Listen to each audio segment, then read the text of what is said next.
Hello dear students, welcome to product chemistry class. मेरा नाम है जदिया और आज हम बात करने वाले हैं एटॉमिक स्ट्रक्चर लेक्चर नंबर 7 के बारे में। नेक्स्ट जो लास्ट लेक्चर था हमारा, उसके अंदर हम लोगों ने कंप्लीट कर लिया था बोहर एक्सपेरिमेंट को, और हमने ये देख लिया था कि बोहर के जो लिमिटेशंस हैं, क्या क्या उसके ड्रॉबैक्स थे उस मॉडल के, वो हमने सब कर लिए थे। और उसके बाद में हमने कुछ ऐसी डेफिनेशंस भी देखी थी जो एटम से रिलेटेड थी। हम लोगों ने लास्ट क्लास में कंप्लीट किए थे आइसोटोप्स, आइसोबार, आइसोडायाफर्स, किस तरीके से इनका रिलेशन होता है, वो सब चीजें हमने कवर कर ली थी लास्ट लेक्चर के अंदर। अगर आप लोगों ने लास्ट लेक्चर नहीं देखा तो प्लीज पहले उस लेक्चर को कवर कर लीजिए ताकि आपको इस लेक्चर के अंदर कोई दिक्कत ना आए। आज के इस लेक्चर के अंदर हम अपना नया टॉपिक स्टार्ट करने वाले हैं, जिसके अंदर हम लोग पढ़ेंगे इलेक्ट्रोमैग्नेटिक रेडिएशंस, इलेक्ट्रोमैग्नेटिक रेडिएशन, फिर हम पढ़ेंगे प्लांक क्वांटम थ्योरी। मैंने आपको लास्ट क्लास में ये भी बताया था कि अब हमारी जो क्लासिकल मैकेनिक्स है या फिर एटम को एक्सप्लेन करने के लिए जो हम क्लासिकल मैकेनिक्स को यूज कर रहे थे वो अब कंप्लीटली खत्म हो जाएगी।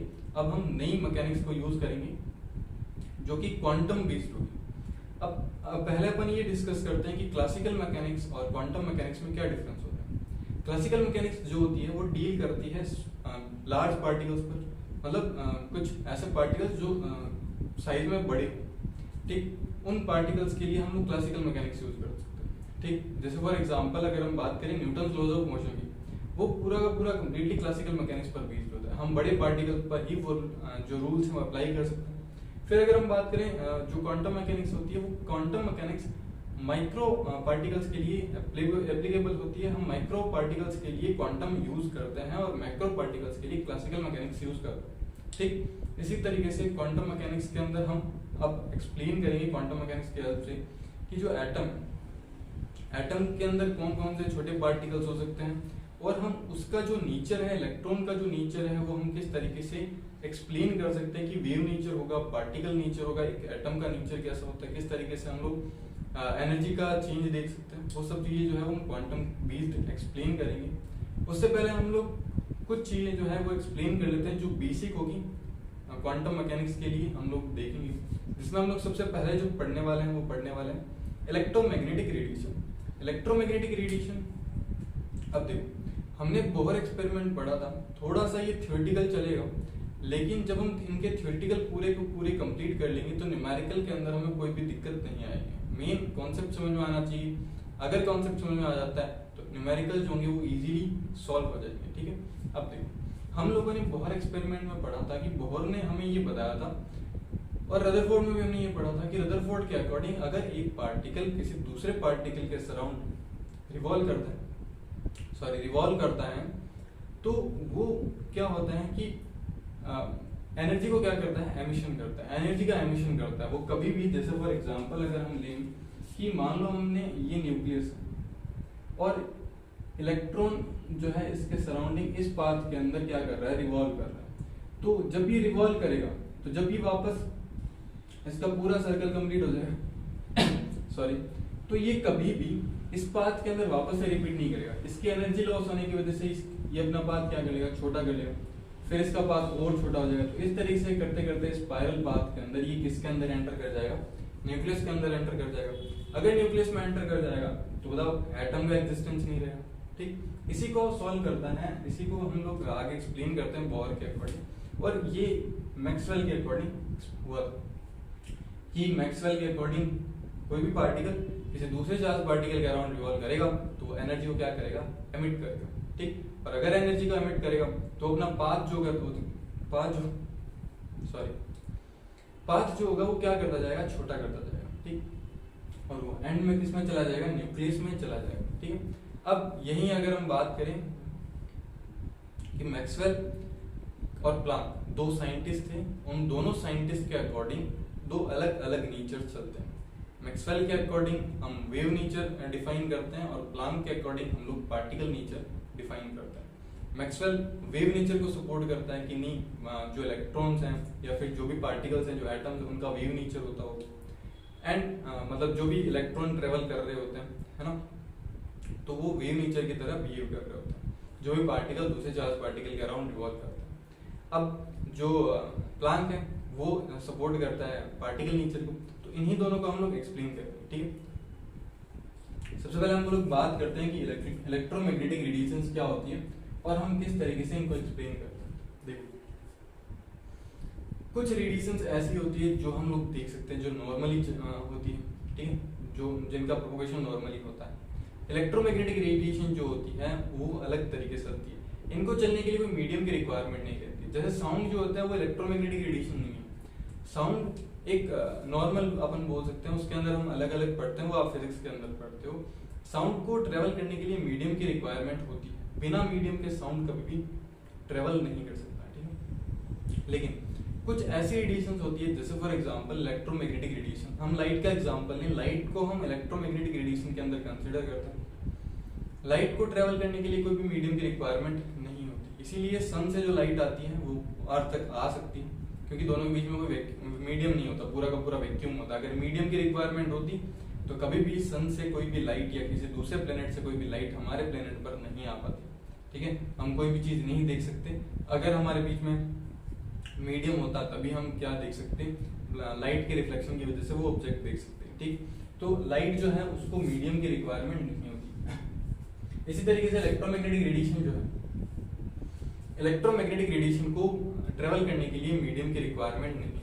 अब देखिए, इलेक्ट्रोमैग्नेटिक नाम से पता चल रहा है कि जो रेडिएशन होगी, रेडिएशन का जो प्रोपोगेशन होगा, जो वेव का प्रोपोगेशन अपन बोल सकते हैं, जो वेव बनेगी वो क्या होगी। देखो, ये इलेक्ट्रिक और मैग्नेटिक फील्ड दोनों की क्या होती है, परपेंडिकुलर इसका प्रोपोगेशन होता है। मैं आपको एक्सप्लेन करता हूँ, समझ में नहीं आएगा। देखो, सबसे पहले अपन बात करते हैं कि अगर हम बात करें, देखो लाइट की अगर हम बात करें तो लाइट को दो तरीके से, दो अलग अलग साइंटिस्ट थे। एक तो साइंटिस्ट था मैक्सवेल और एक साइंटिस्ट था आपके पास में प्लांक, ठीक है। तो प्लांक जो है या मैक्सवेल का अगर हम बात करें तो ये सपोर्ट करता है वेव नेचर। किसको सपोर्ट करता है, वेव नेचर को सपोर्ट करता है। प्लांक जो है ये सपोर्ट करता है किसको, ये सपोर्ट करता है पार्टिकल नेचर। ये किसको सपोर्ट करता है, पार्टिकल नेचर को सपोर्ट करता है। तो सबसे पहले हम लोग मैक्सवेल के अकॉर्डिंग पढ़ते हैं कि मैक्सवेल की इलेक्ट्रोमैग्नेटिक रेडिएशन जो थ्योरी थी ये किस तरीके से हमें ये इंट्रोड्यूस करवाती है कि लाइट जो है वो वेव नेचर शो करती है, पार्टिकल नेचर शो नहीं करती, ठीक है। इसके भी कुछ ड्रॉबैक्स होंगे, उन्हीं ड्रॉबैक्स को एक्सप्लेन करने के लिए प्लांक जो है अपने पार्टिकल नेचर को एक्सप्लेन करता है, ठीक। पहले अपन देखते हैं कि इलेक्ट्रोमैग्नेटिक रेडिएशन क्या होती है। देखिए, इलेक्ट्रोमैग्नेटिक रेडिएशन जो होती है, नॉर्मली जो लाइट्स होती है, जो वेव होती है, उनका वो सिंगल डायरेक्शन में उसका प्रोपोगेशन होता है। लेकिन अगर हम यहाँ पर बात करें इलेक्ट्रोमैग्नेटिक की, ध्यान से देखना, ये हमारा एक्स एक्सिस में मार्कर चेंज कर लेते हैं। देखो, इसके अंदर थोड़ा सा कंफ्यूजन क्रिएट होता है क्योंकि ये पूरा का पूरा 3D के अंदर एक्सप्लेन किया जाता है, बट यहाँ पर आप लोग क्या देखोगे कि हमारे पास में 2D है ना। तो देखो, आप ये मान सकते हो ये एक्स प्लेन हो गया, एक्स एक्सिस होगी, ये हमारे पास में वाई एक्सिस होगी। यहाँ पर हम लिख सकते हैं डायरेक्शन ऑफ प्रोपोगेशन। क्या लिख सकते हैं, डायरेक्शन ऑफ प्रोपोगेशन, ठीक है। फिर हम लोग क्या लिख सकते हैं कि यहाँ पे हम लोग ले लें कि इलेक्ट्रिक फील्ड है हमारे पास में, और जेड डायरेक्शन में हमारे पास में क्या है, मैग्नेटिक फील्ड है। इसको मैं अच्छे से थोड़ा सा बनाएं तो अपन ऐसे बना सकते हैं कि जेड डायरेक्शन में हमारे पास में क्या है, ये है मैग्नेटिक फील्ड। मैं इसको एम लिख रहा हूँ, ये इलेक्ट्रिक फील्ड है। ध्यान रखना, मैग्नेटिक फील्ड और इलेक्ट्रिक फील्ड और जो डायरेक्शन होती है प्रोपोगेशन की, वो सारे के सारे क्या होते हैं, एक दूसरे के परपेंडिकुलर होते हैं, ठीक है। अब देखो, ध्यान से देखना, मैं दो वेव बना रहा हूँ, एक तो ब्लू कलर की और एक बना रहा हूँ रेड कलर की, ठीक है। मैं इन मार्कर को साइड में रख देता हूँ। देखिए, ध्यान से देखिए, हम लोग यहाँ पर एक वेव बना रहे हैं, ये वेव बनेगी और ये कुछ इस तरीके से जाएगी। आपको थोड़ा सा समझना पड़ेगा कि ये कैसे बनाई गई है, ठीक है। देखो, ये तो किस डायरेक्शन में एक्स, अब ये जो है, ये इधर वाला जो है जेड प्लेन है, इसके नीचे वाला हम लोग क्या ले रहे हैं, ये प्लेन, मतलब कि ये ऐसे ट्रेवल कर रही है। समझ में आ रहा है, आप मेरे मूवमेंट को अगर आप देखेंगे तो ये कुछ ऐसे ट्रेवल कर रही है। अब देखो ध्यान से, अब हम लोग क्या करते हैं कि हम लोग ये देखना, कुछ ध्यान से, कुछ इस तरीके से ये प्रोपोगेट करें, ठीक है। थोड़ा सा आपको समझने में दिक्कत आ सकती है ना। आप ये देख सकते हो, देखो जो एक वेव है वो इस डायरेक्शन में, मैग्नेटिक फील्ड इस डायरेक्शन में, और सॉरी इलेक्ट्रिक फील्ड इस डायरेक्शन में, मैग्नेटिक फील्ड इस डायरेक्शन में। तो देखो ये ब्लू वाला जो है वो मैग्नेटिक फील्ड है और ये जो रेड वाला है वो इलेक्ट्रिक फील्ड है। मैग्नेटिक फील्ड इस डायरेक्शन में, इलेक्ट्रिक फील्ड इस डायरेक्शन में। और देखो ध्यान से कि हमारी जो वेव है उसका जो प्रोपगेशन बनेगा वो इस डायरेक्शन में आएगा। बस आपको देखो समझना है, आपको इसको डिटेल में बिल्कुल भी नहीं देखना है, आपको कभी ये डायग्राम नहीं पूछा जाएगा, आपको प्रोपगेशन नहीं पूछा जाएगा, बस मेन आता है कि आपको कॉन्सेप्ट बताना चाहिए। तो ये मैग्नेटिक सॉरी इलेक्ट्रिक फील्ड, ये मैग्नेटिक फील्ड और जो प्रोपगेशन की डायरेक्शन है वो इस डायरेक्शन में। तो क्या ये तीनों एक दूसरे के साथ परपेंडिकुलर नहीं है? Magnetic field, electric field, sorry उल्टा बोल दिया मैंने, electric field and magnetic field and the direction of propagation are mutually perpendicular to each other, है ना। ये परपेंडिकुलर है ईच अदर। आप इसका और इसका देखो, ये दोनों एक दूसरे परपेंडिकुलर है। आप प्रोपगेशन और इसका मैग्नेटिक फील्ड का देख सकते हो, ये क्या है? परपेंडिकुलर है। ये दोनों एक दूसरे से क्या है? परपेंडिकुलर है। तो इस तरीके से ये जो लाइट जो वेव है वो क्या करती है? ट्रेवल करती है। बस आपको तो ये चीज समझनी है, ठीक है, कि ये जो है ये इस तरीके से है और ये इस तरीके से, और जो प्रोपगेशन रहेगा वो इस डायरेक्शन में रहेगा, ठीक। तो ये हमारे पास में क्या बन जाती है? इलेक्ट्रोमैग्नेटिक वेव बन जाती है। अब देखो आप यहाँ पे लिख भी सकते हो कि हम लोग यहाँ पे क्या लिख सकते हैं, देखो इलेक्ट्रिक फील्ड, इलेक्ट्रिक और मैग्नेटिक फील्ड, इलेक्ट्रिक और की जगह लिखना एंड मैग्नेटिक फील्ड और and direction of propagation are mutually, या आर परपेंडिकुलर भी लिख सकते हो, परपेंडिकुलर टू ईच अदर, ठीक है। ये क्या होते हैं? ये परपेंडिकुलर होते हैं एक दूसरे के। आप इस तरीके से ये देख सकते हो। अब देखो हम लोग यहाँ पे किसके बारे में बात कर रहे हैं? हम लोग यहाँ पे वेव के बारे में बात कर रहे हैं। तो अगर हम लोग यहाँ पर वेव के बारे में बात कर रहे हैं तो हमें कुछ वेव के बारे में नॉलेज पता होनी चाहिए। वेव के क्या क्या कैरेक्टरिस्टिक्स होते हैं वो हमें पता होना चाहिए। किस तरीके से वेव जो होती है वो, उसके क्या क्या कैरेक्टर्स होते हैं वो हमें पता होना चाहिए, ठीक। तो पहले आप लोग इसको कॉपी करें। वैसे कॉपी करने लायक कुछ है नहीं, बस आपको ये नोट पता होना चाहिए और ये लाइन पता होनी चाहिए। अब हम मूव करते हैं नेक्स्ट पार्ट पर। जो नेक्स्ट हमारा पार्ट रहेगा वो रहेगा वेव पर, कि वेव से रिलेटेड कुछ डेफिनेशंस हैं वो हमें पता होनी चाहिए।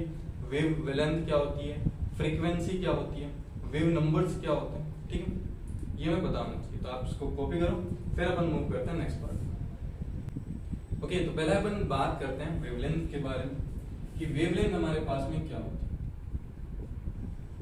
देखिए व्हाट इज द वेवलेंथ, किसको हम लोग वेवलेंथ बोलेंगे। देखिए ध्यान से, अगर हम एक वेव की बात करें तो आपने छोटी क्लास में पढ़ा कि कुछ वेव जो होती है वो इस तरीके से ट्रेवल करती है, ठीक। ये तो जो ऊपर वाले होते हैं इनको क्रेस्ट बोला जाता है और इनको टॉप बोला जाता है, ठीक है। ये आपको पता ही कि जो इस लाइन से ऊपर होते हैं, जो प्रिंसिपल एक्सिस के ऊपर होते हैं, उनको क्रेस्ट बोला जाता है और ये टॉप होता है। तो डिस्टेंस बिटवीन टू क्रेस्ट, और अगर हम इसको थोड़ा सा और बढ़ाएं, and distance between to consequent top, ये हमारे क्या कहलाती है? वेवलेंथ कहलाती है। इसको हम लोग किससे डिनोट करते हैं? लैम्बडा से डिनोट करते हैं। आप लोग यहाँ पे लिख सकते हो डिस्टेंस बिटवीन टू consequent, या between distance between two crests and top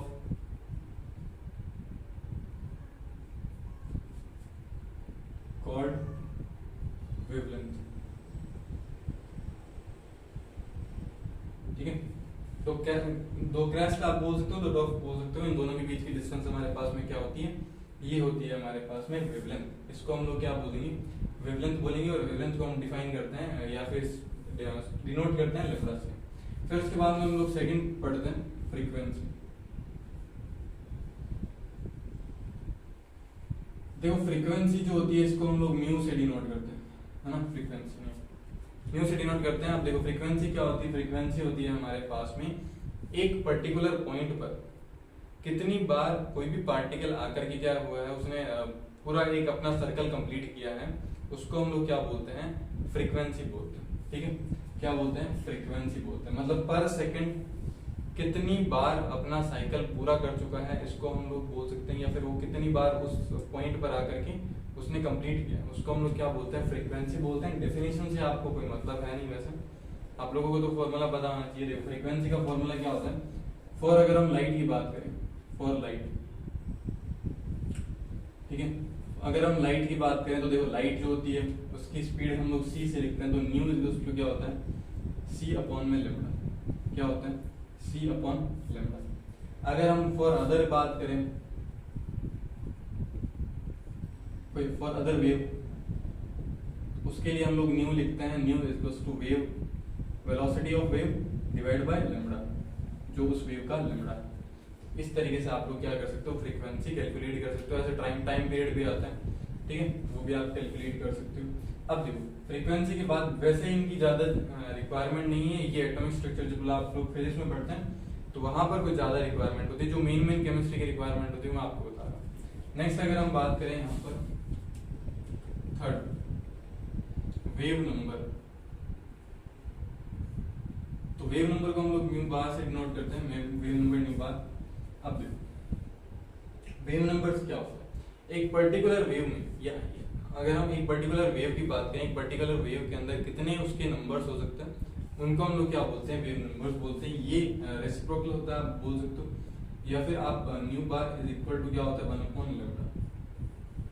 ठीक है, जैसे आपके पास में एक वेव है, ये पूरी की पूरी, ये जो एक वेव बनी है यहाँ से लेकर यहाँ तक की, इसके अंदर कितने नंबर ऑफ वेव नंबर्स हो सकते हैं, वो हम कैसे कैलकुलेट करेंगे। जो आपके पास में लैम्डा है उसको आप लोग क्या कर दो, मतलब फ्लिप कर दो, उल्टा कर दोगे वैल्यू, आपके पास में क्या आ जाएगी, वेव नंबर्स आ जाएगी। ठीक है, यूनिट की अगर हम बात करें तो देखो लैम्डा की जो यूनिट होती है वो जनरली हम लोग सेंटीमीटर में लिखते हैं, ठीक है, मीटर, सेंटीमीटर, या फिर इसकी अगर यूनिट देखें जो हम केमिस्ट्री में यूज करेंगे वो एंगस्ट्रम होगी, नैनोमीटर्स होगी। ठीक है, इस तरीके से आप लोग लिख सकते हो। देखो इसी की अगर हम यूनिट यहाँ पर लिखें तो अगर 1 एंगस्ट्रम की अगर हम बात करें तो 1 एंगस्ट्रम इज इक्वल टू होता है 10 की पावर -10 मीटर। 1 नैनोमीटर की अगर हम बात करें तो ये होता है 10 की पावर -9 मीटर। अगर हम बात करें कि हमारे पास में 1 फर्मी मीटर, तो 1 फर्मी मीटर होता है 10 की पावर -15 मीटर। इस तरीके से आप मीटर में कैलकुलेट कर सकते हो और सेंटीमीटर में भी कैलकुलेट कर सकते हो। फ्रीक्वेंसी की अगर हम बात करें तो फ्रीक्वेंसी की यूनिट होती है हर्ट्ज। ठीक है, फ्रीक्वेंसी की यूनिट क्या होती है, हर्ट्ज यूनिट होती है।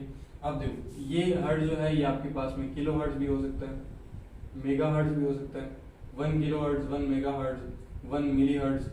तो 1 किलो हर्ट्ज का मीनिंग होता है 10 की पावर 3 हर्ट्ज। 1 मेगा हर्ट्ज का मतलब होता है 10 की पावर 6 हर्ट्ज, और 1 मिली हर्ट्ज का मीनिंग होता है 10 की पावर -3 हर्ट्ज। तो ये कुछ यूनिट्स हैं जो आपको पता होनी चाहिए। ठीक है, अगर आप इसकी यूनिट देखोगे, इसकी 10 यूनिट क्या हो जाएगी, उल्टी हो जाएगी, सेंटीमीटर इनवर्स ले सकते हो, मीटर इनवर्स ले सकते हो, एंगस्ट्रम इनवर्स ले सकते हो। ठीक है, तो इस तरीके से आप लोग क्या कर सकते हो, यूनिट को डिफाइन कर सकते हो। मेनली आपको तो इनकी जरूरत कब पड़ेगी, इनके फॉर्मूले की रिक्वायरमेंट पड़ेगी, आपसे ये नहीं पूछा जाएगा, क्योंकि ये सारा का सारा फिजिक्स के अंदर आपको थोड़ा अच्छे से समझाया जा सकता है। जो एटॉमिक स्ट्रक्चर का जो आगे वाला पार्ट होता है वो हम केमिस्ट्री में सबसे ज्यादा पढ़ते हैं, और जो पीछे वाला पार्ट होता है वो फिजिक्स में पढ़ाया जाता है। तो कुछ पोर्शन आप लोग फिजिक्स में 12th क्लास में पढ़ेंगे, जब मॉडर्न फिजिक्स आएगी उसके अंदर, तो इसके अंदर हम लोग वो चीजें पढ़ेंगे जो हमारी केमिस्ट्री के लिए इंपॉर्टेंट है। ठीक है, हम इन पर डेफिनेशन पर ज्यादा टाइम वेस्ट नहीं करेंगे, हम उतना ही करेंगे जितना हमारे न्यूमेरिकल पॉइंट ऑफ व्यू से काम करें। ठीक, अब इसको कॉपी करो, फिर अपन बात करते हैं नेक्स्ट कि कितने टाइप की हमारे पास में रेडिएशंस होती है ना, और उनका किस तरीके से ऑर्डर करता है। ठीक, तो आप इसको कॉपी करो, फिर अपन मूव करते हैं नेक्स्ट रेडिएशन के टाइप पर। ओके, तो हम बात करते हैं टाइप्स ऑफ वेव के बारे में, इलेक्ट्रोमैग्नेटिक वेव्स के बारे में। तो देखो कुछ हमारे पास में इलेक्ट्रोमैग्नेटिक वेव्स है, बाकी इनको ज्यादा इंपॉर्टेंट नहीं है, याद रखना। आप लोगों का नाम बताना चाहिए। देखो कॉस्मिक रेज होती है, गामा रेज होती है, X ray, UV ray, visible, infrared, micro and radio waves. होती है। इनमें से जो हम लोग देख सकते हैं वो हमारे पास में कौन सी होती है, विजिबल रेज होती है। तो विजिबल रेज के अंदर अगर हम बात करें तो जो ऑर्डर चलता है वो आप लोगों ने देखा होगा, क्यूआर का ऑर्डर चलता है, ठीक है। यहाँ से यहाँ तक जो विजिबल लाइट है वो लोग हम देख सकते हैं हम लोग, बाकी जो है किसी को भी हम देख नहीं सकते। रेडियो वेव आप लोगों को पता है कि रेडियो के अंदर यूज की जाती है। माइक्रोवेव, जो माइक्रोवेव ओवन होता है उनके अंदर यूज की जाती है ना। बहुत अलग अलग चीजों में यूज की जाती है, कोई इसमें नहीं की जाती। बहुत ज्यादा यूजेज होता है। आईआरए में बहुत ज्यादा यूज किया जाता है। एक्सरे, जब हम एक्सरे करवाते हैं तब यूज की जाती है। बहुत सारी रेडिएशन होती है जिनमें से हम लोग कौन सा देख सकते हैं, विजिबल रेडिएशन को देख सकते हैं। अब देखो ये यहाँ पर इलेक्ट्रोमैग्नेटिक रेडिएशन जो थ्योरी है वो केमिस्ट्री लेवल तक तो खत्म हो जाती है, ज्यादा हमें डिटेल में नहीं जाना है क्योंकि इंपॉर्टेंट नहीं है ज्यादा। बस हमें ये देखना है कि इस थ्योरी के दो ड्रॉबैक्स होते हैं, ये दो मॉडल को एक्सप्लेन नहीं कर पाता। पहला हमारे पास में आता है photo electric effect, photo electric effect, और दूसरा हमारे पास में आता है ब्लैक बॉडी रेडिएशन।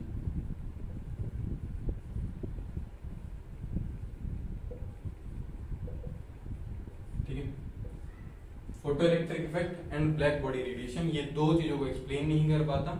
इसी को एक्सप्लेन करता है प्लांक क्वांटम थ्योरी। अब देखो प्लांक क्वांटम थ्योरी को हम लोग आगे कंटिन्यू करेंगे क्योंकि उसके बहुत सारे जो एप्लीकेशंस पार्ट हैं वो वहां पर भी मिलेंगे। ठीक है, मैं आपको जनरल सा आइडिया दे देता हूँ कि प्लांक क्वांटम थ्योरी क्या होती है। इसको हम अभी डिटेल में नहीं करेंगे, डिटेल पूरा हम लोग नेक्स्ट लेक्चर में पढ़ेंगे। मैं आपको बस आइडिया दे रहा हूँ कि प्लांक क्वांटम थ्योरी क्या थी, कैसे उसने एक्सप्लेन किया था और कैसे उसने पार्टिकल नेचर को सपोर्ट किया था। देखो ध्यान से, प्लांक के अकॉर्डिंग हम लोग नेक्स्ट लिखते हैं Planck quantum theory. Planck quantum theory, ठीक है। और वैसे इलेक्ट्रोमैग्नेटिक रेडिएशन भी तो कोई खास नहीं था जो ये आप लोग याद रखें, बट ये सारा का सारा जब मिल जाएगा, पूरा का पूरा समराइज करेंगे, तब इन पर हम न्यूमेरिकल प्रैक्टिस करेंगे, तब हमें समझ में आएगा कि हाँ ये सब चीजें इंपॉर्टेंट थी।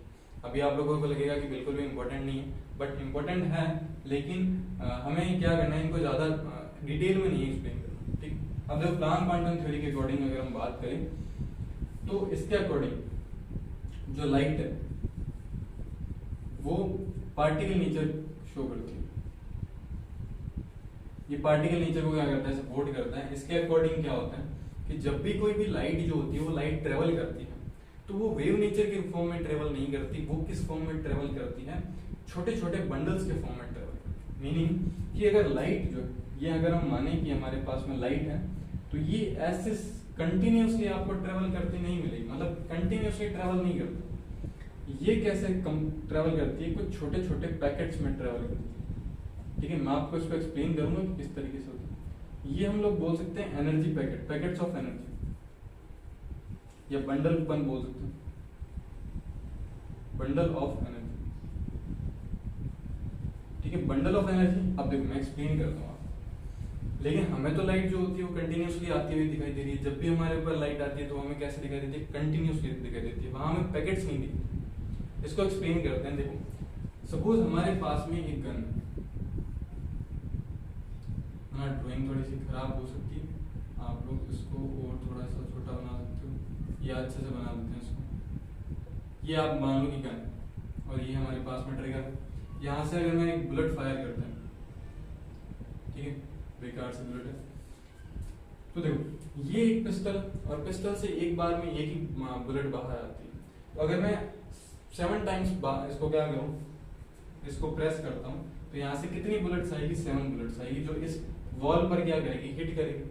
तो हमें वो सारी की सारी बॉल जो बुलेट्स हैं वो हमें दिखाई देगी, है ना। ऐसे हम सारी की सारी को देख सकते हैं। लेकिन अगर वहीं हमारे पास में एक AK-47 हो सकती है या फिर राइफल हो सकती है जो कंटिन्यूसली गोली लगाती है कुछ इस तरीके से, है ना। मेरी ड्राइंग थोड़ी खराब है, आप लोग देख सकते हो। मान लो कि यहाँ से निकाली गई है और यहाँ से बहुत सारी गोलियां आ रही है, मैं इसको डॉट डॉट बना रहा हूँ, सॉरी। तो यहाँ से 200 बुलेट जो है वो बाहर निकल रही है और यहाँ से 7 बुलेट्स बाहर निकल रही है। इसको तो हम लोग देख सकते हैं, बट क्या आप यहाँ पर बुलेट्स देख सकते हो, नहीं देख सकते। आपको क्या लगेगा कि कंटिन्यूसली फायरिंग हो रही है। जब हम गेम खेलते हैं या फिर जब हम मूवीज में देखते हैं तो वहां पर जब बुलेट फायरिंग होती है तो वहां पर क्या होता है कि कंटिन्यूसली हमें लगता है कि बुलेट्स आ रही होती है ना, तो हम लोग एक बुलेट को देख नहीं सकते। सिमिलरली ऐसा ही इसमें होता है। तो देखो यहाँ पर तो सिर्फ 200 ही थी, जबकि यहाँ पर कितना होता है, ऑलमोस्ट 10 की पावर 23 फोटोन्स, मतलब सॉरी जो बंडल्स होते हैं वो ट्रेवल करते हैं। तो क्या हम इनको आइडेंटिफाई कर सकते हैं? तो हमें ऐसा लगता है कि कंटिन्यूसली फ्लो हो रहा है एनर्जी का, बट एनर्जी का फ्लो होता है बंडल्स के फॉर्म में, ठीक है। इन बंडल्स को हम लोग क्या बोलते हैं? These bundles are called as quanta. पूरी डिटेल में आपको नेक्स्ट लेक्चर में बताऊंगा, अभी सिर्फ और सिर्फ कॉन्सेप्ट है वो एक्सप्लेन कर रहा हूँ। इनको हम लोग क्या बोलते हैं? क्वांटा बोलते हैं।